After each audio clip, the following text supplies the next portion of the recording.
Welcome back to another Striper Migration Report from On the Water. My name's Matt Haeffner. I'm your host every week. I hope you all had some time to wet a line around the new moon this past week. It was definitely some fish movement happening. Leading up to the new moon on the 27th, the Northeast had some stormy conditions and strong south winds assisting those bass in their northerly journey. So let's dive into what happened on the Striper Coast since last week. Keeping that in mind, let's take a look at our most recent striper migration map. Down in Maryland, we've seen an uptick in action and in the average size of migratory bass being caught in the surf. There are bass to 40 inches plus cruising north toward Delaware and southern New Jersey. Meanwhile, anglers in the back bays are enjoying consistent action from schoolie to slot-sized bass, although bluefish have started to show up. We mentioned that actually in Jersey last week, and same time last week, some bluefish worked their way into the Ocean City area. So there have been about 5 to 7 pound blues swiping plastics and plugs intended for stripers. So if you are fishing those coastal bays or even around the Ocean City inlet, stick to durable soft plastics from brands like Z-Man and Game On Lures. Sliding north, there are more bass being caught on the beaches of southern and central New Jersey, most of which are around the slot size. Last week, we had bass in the 30-inch class out in the Maryland surf, and now we're seeing that same class of fish in Jersey. So those bass have definitely made moves up the coast with some help from the stronger new moon tides and south-southwest winds.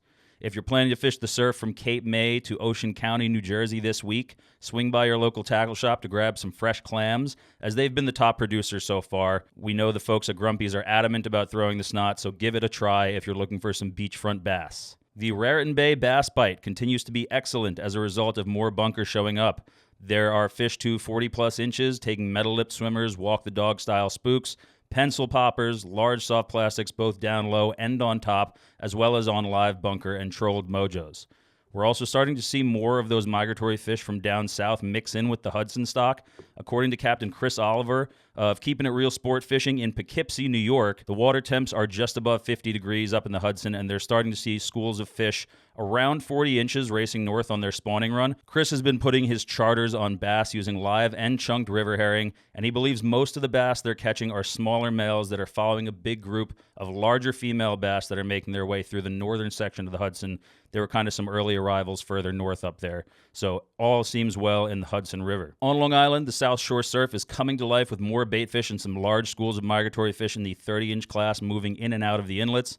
The action continues to trickle east with each passing day, but so far, we have yet to hear of any migratory fish as far east as Montauk. Depending on your location on the South Shore of Long Island, there are bunker, sand eels, and silversides fueling the fishing, so surf casters are catching on an array of lures from minnow plugs and metal lips to snap jigs, soft plastics, and bucktails. Meanwhile, boat fishermen around New York City are experiencing a similar bite to Raritan Bay with bass to around 40 inches being caught on live bunker, top waters, metal lips, and swim shads. So I spent a solid 5 hours fishing the South Shore during the storm on Saturday with my buddy Nick Cherkis, and we finally located some bass during the bottom half of an outgoing tide where there was some cleaner water.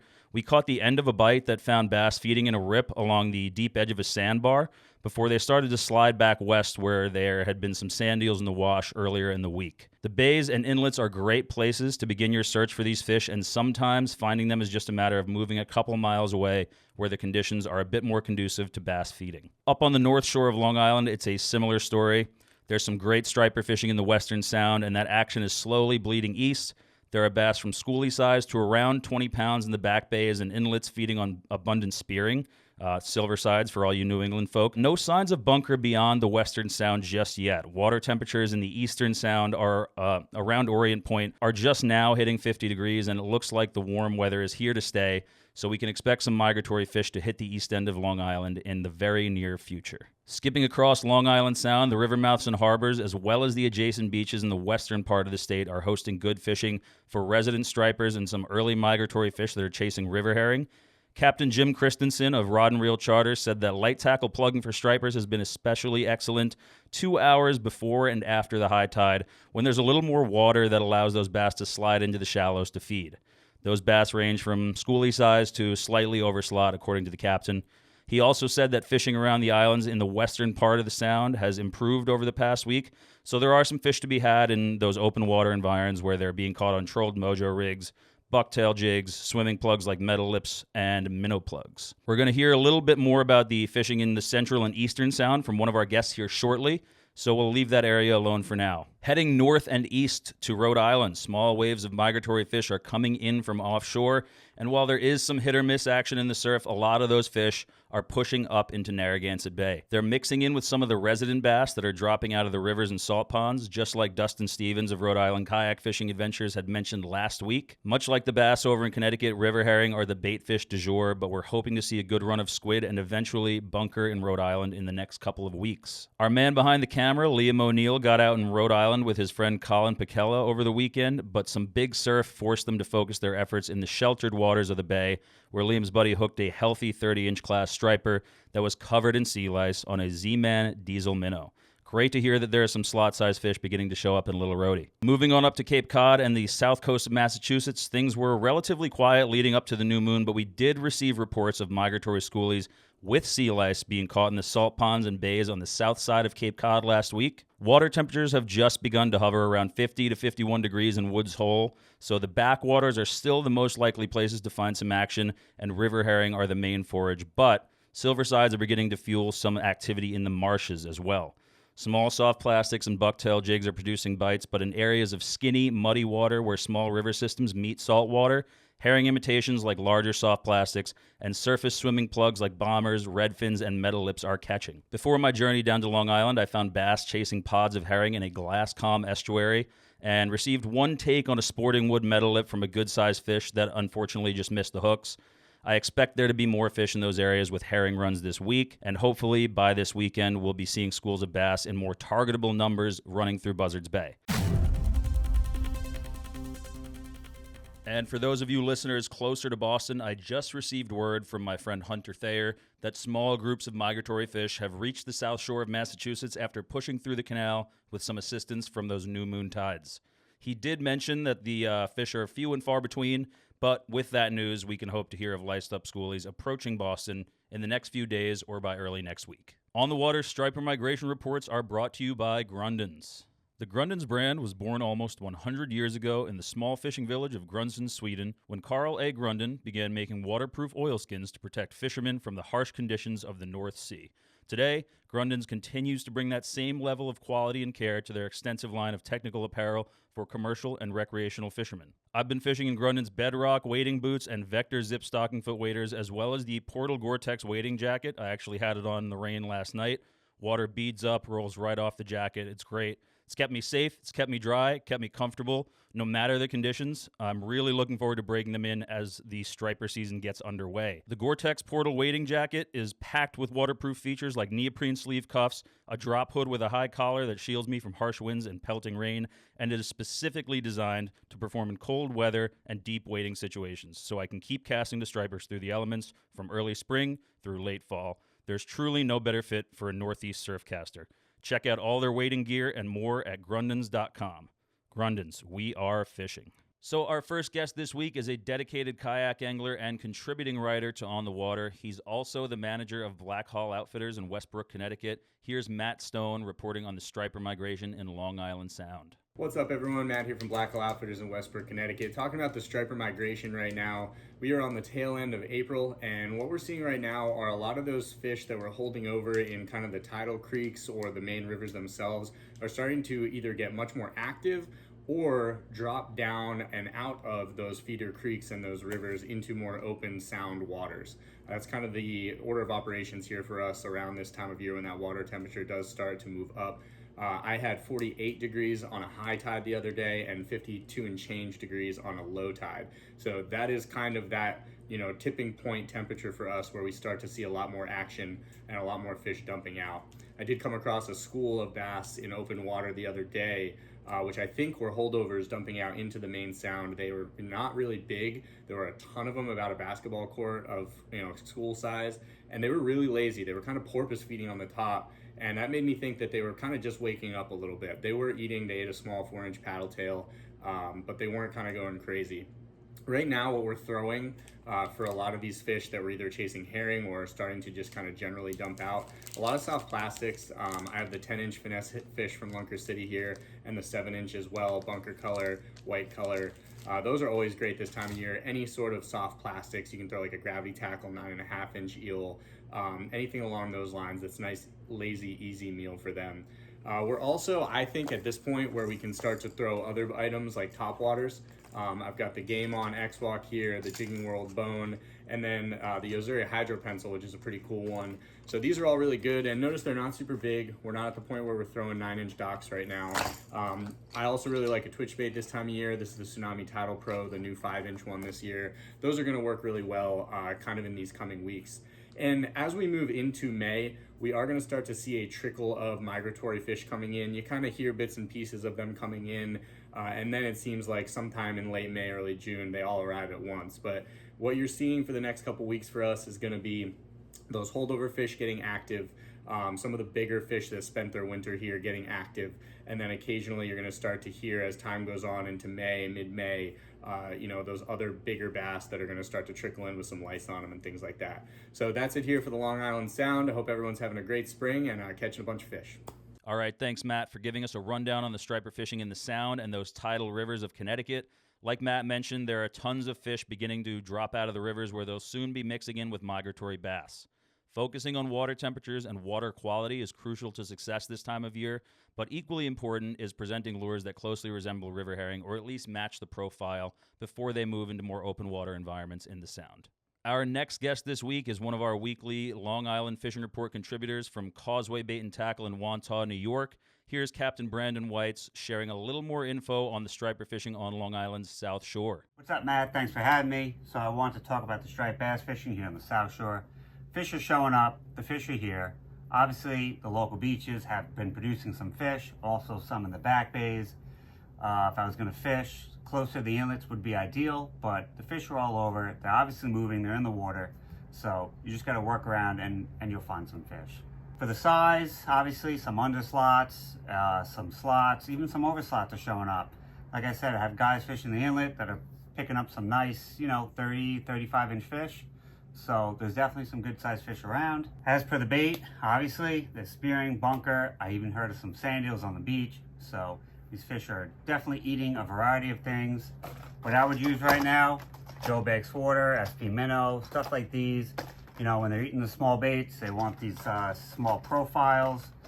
Bucktails, the guys snap jigging on the beach usually do very well right now. So I think with the nice weather coming in, the bass should start moving.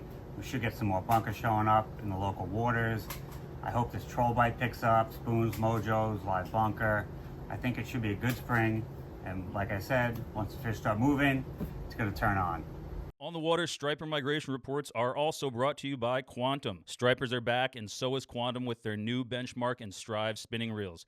I had a chance to fish the surf with the Benchmark 6000 during the fall striper migration last year, and it is a true workhorse. Performs great in all kinds of surf, but especially in that heavy, rough surf that you get during the fall run and even during the early spring when all those storm systems are moving through. The 6,000 size Quantum Benchmark boasts 35 pounds of fish-stopping drag power, and like all Benchmark models, it is highly resistant to heavy water pressure and sand or salt intrusion, which makes it a great choice for fishing big surf. The Strive 3000 spinning combo, which includes the same water-resistant qualities, was a top performer from the kayak and boat when stripers and bluefish fed alongside schools of large bonito last fall. The fully sealed Strive spinning reel is complemented by a sensitive but durable graphite composite rod with a stainless steel guide train, so I can focus on fighting fish with confidence instead of worrying about chipped, scratched, or corroded guides. To learn more about how Quantum is setting the new standard in saltwater fishing, check out quantumfishing.com. Quantum, tested beyond limits. Great stuff from Brandon there. It's really good to hear that there are some smaller bait fish like spearing and sand eels fueling the fishing from the bays and inlets out front to the ocean surf. I'm sure there will be more bunker hitting the central South Shore of Long Island over the next couple of weeks, so if you have a boat or you're a surf caster, think about targeting those inlets. That said, be sure to cover all your bases in the ocean surf because it's a little bit of a smorgasbord right now. You'll want both sand eel and bunker imitations in your plug bag. That's it for our regional reports this week, so let's kick it over to our friends at Canyon Runner for a big picture report. Canyon Runner is doing a 1-month free trial for their inshore mapping system. If you want to take advantage of this exciting offer, email info@canyonrunner.com for more details. The Canyon Runner virtual captain and tracking map is coming soon to inshore anglers chasing stripers and all other inshore species for as low as $99 a year. It serves as your co-captain, providing weather, water temperature, and safety information with a built-in warning system and so much more. Gain the ability to track each and every member and pro staff boat in real time on one page, one map, one website, one helm. Know where the fleet is at all times and extend your network of buddy boats in real time. Learn more at www.canyonrunner.com. Take it away, guys. All right, Matt. Everyone, welcome to the last week of April, beginning of May, and really things are ramping up. As always, just going to quickly touch on the weather because as we show in the water temperature charts next, it's the stuff's pretty much warming up almost everywhere. But we always like to go to the big picture. Let's see what's coming across the country. A big high actually below and above us going into Wednesday, Thursday, Friday. There is a low coming in for the weekend, but overall it looks pretty good. The big picture. Let's just drill down. On our map, we're able to give you specific forecasts going out, times a day. You can see, I'm just going to put the cursor right in the middle of where everything is. And you're going to see we have some information about bass out to the east. Pretty much, from Barnegat Bay, from Delaware Bay north is the most activity, and the fish are starting to put east. So I'm just going to put the cursor right here. And we could see basically the forecast coming up. There's a little bit of wind. I'm just going to go right to the wind forecast. We can compare and contrast just the wind to start. And you can see that. And again, the issue here is there's going to be a lot, and we're going to talk about this. A lot of boats are going to want to run out in the ocean up into Raritan Bay because it is red hot in there. So you're going to have to be out in the ocean a little bit, a lot of the folks. And what we do, and we've mentioned this earlier, but the way you look at the forecast is you don't look at one forecast. GFS is like the NOAA forecast. But how many times have we heard the NOAA forecast be one thing? You go out there and you get your teeth kicked in because it was wrong. Well, what we always do is we look at multiple forecasts. And here's a perfect example. Wednesday at 9 a.m. NOAA is saying it's going to blow 18 knots from the northwest. There's two other forecasts, one of them being, this is a European forecast, very accurate, very good. It says it's only going to be 9 knots on Wednesday. The long and short of it is, the worst thing about forecasting is they're just not honest with you. They don't tell you that they can only really predict out 24 hours. Because if you start looking here for Tuesday morning, you can see all four forecasts are pretty much aligned. You don't start to get outliers until like noon on Tuesday, where all of a sudden again you have, but then they quit it, pretty much come back in line. But as you go forward, and this is how you always want to look at forecasts, we go a level deeper. You hit compare here, and you can actually see wind and gusts, and we also have a visibility forecast, essentially a fog forecast. But we like to always compare all four forecasts. And going forward this week, it looks like at the end of the day, we have decent enough weather, even if you got to run out in the ocean to move to where the fish are. We want to look at the temperature. I said this before.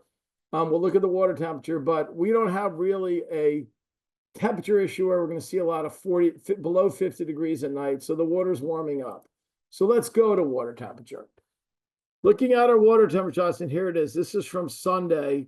It's a daytime shot. It's a composite shot. And we can see now, as we scroll through, it's 50 degrees. It's 50 degrees right down the beach. It's 50 degrees. And it's just going to warm up 51, 52. Back inside, it's plenty warm. We don't have a temperature issue anymore for most of the coast until we get out. And you look at, there we go. Middle of Long Island, it starts to drop down. We're in the 48s, 49s. Now, we'll cover this a little bit. We have bass reports out here. We'll get into it. There's no rod and reel boating reports yet, but you'll see that it's starting to turn on here. But temperature-wise, we're probably a week away from this not even being an issue now until we get out here, which hasn't started yet. So let's dig into some of the details. Now that we see the temperature, it's going to be less about that.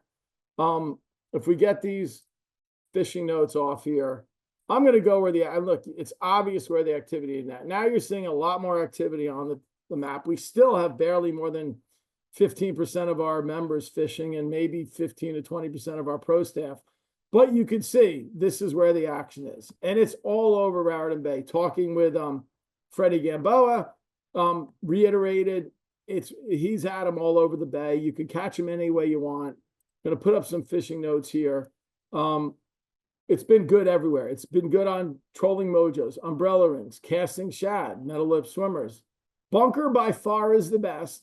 And our folks on the fatback have been really lucky because of where they're coming from to actually get bunker on most occasions. And like, if you've got live bunker up here, it's dropping reel fishing. It's been very good.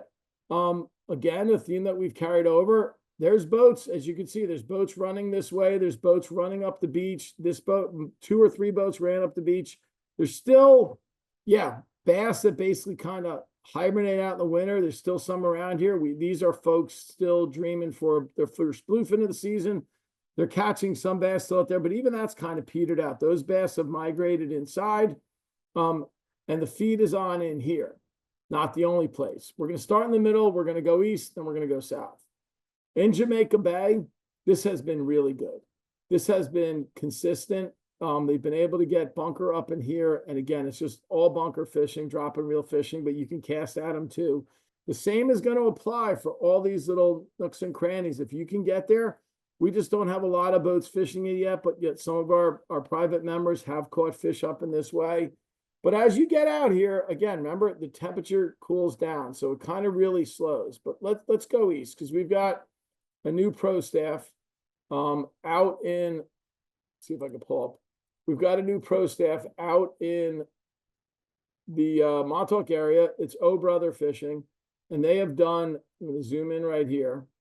No one's fishing yet. There's no rod and reel reports going on yet. But what's going on yet, because like one of the best places we get our intel from is from the commercial fishing fleet. So first of all, from the commercial fishing fleet, there is a ton of bunker around, a ton, and a ton of sand eels.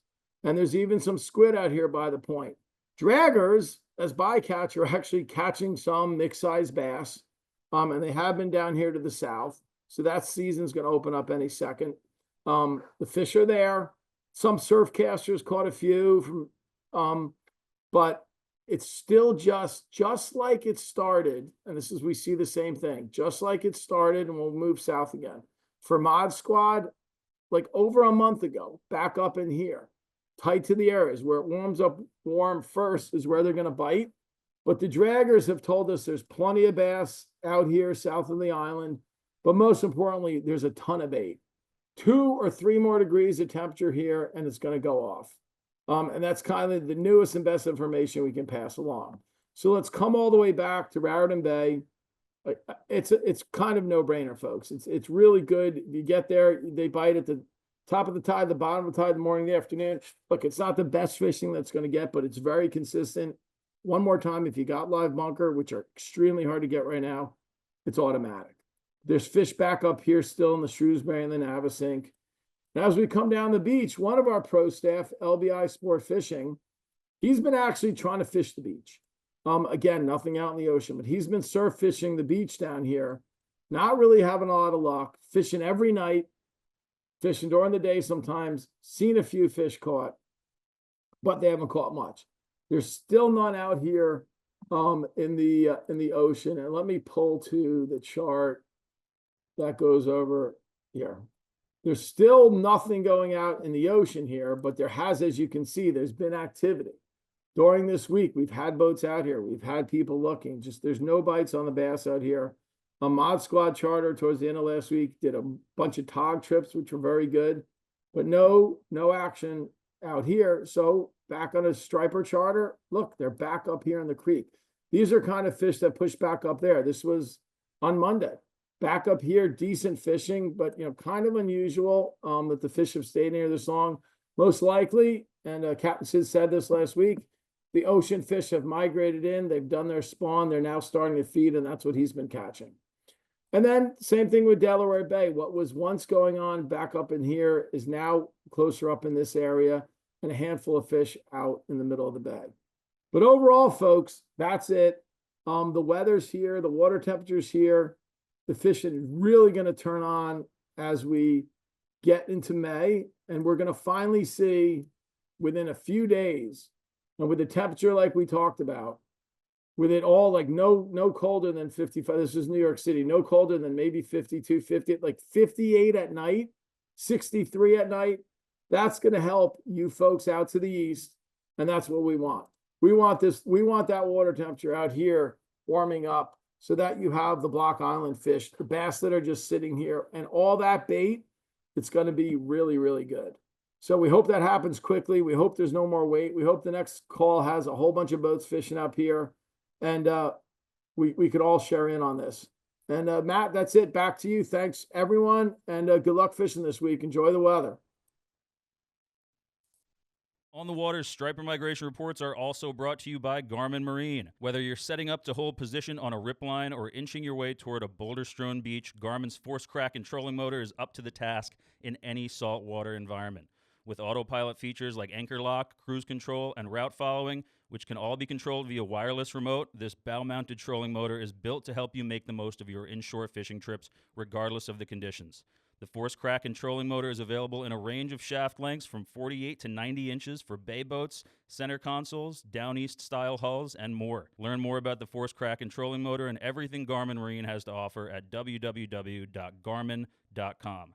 Garmin, engineered on the inside for life on the outside. Thanks to our regional report contributors Matt Stone and Brandon Weitz. You can give them a follow on social media by visiting the links in the description to keep up with their fishing efforts throughout the spring. And thank you to Canyon Runner for giving us another detailed rundown on water temperatures and the presence of migratory fish further up the coast. Looking ahead, we're sure to see an uptick in action along the Western Sound beaches this week, and as those bass press east, they'll begin to mix in with resident holdover fish that are currently dropping out of Connecticut's rivers. It's already happening in Rhode Island. We just need those Long Island Sound water temperatures to warm up a bit, so until then, look to the eastern Connecticut river systems for the most reliable action.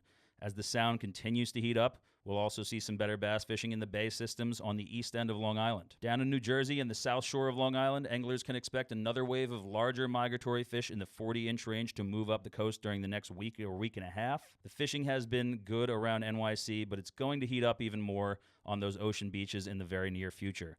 For my fellow Cape Codders and Islanders, look to the salt ponds, bays, and marshes for your first stripers of the year if you haven't done so already. Keep in mind that water temps out front near Woods Hole have just reached about 50 degrees, but those shallow, muddy backwaters are sure to be a few degrees warmer, especially on sunny days and during a falling tide. And don't forget, On the Water's Striper Cup begins this Thursday, May 1st.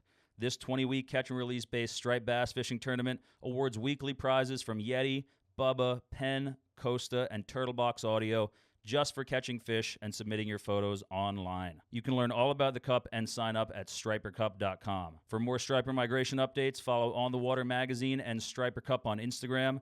That's it for our striper migration report this week. Thanks for watching. Go catch 'em up, folks.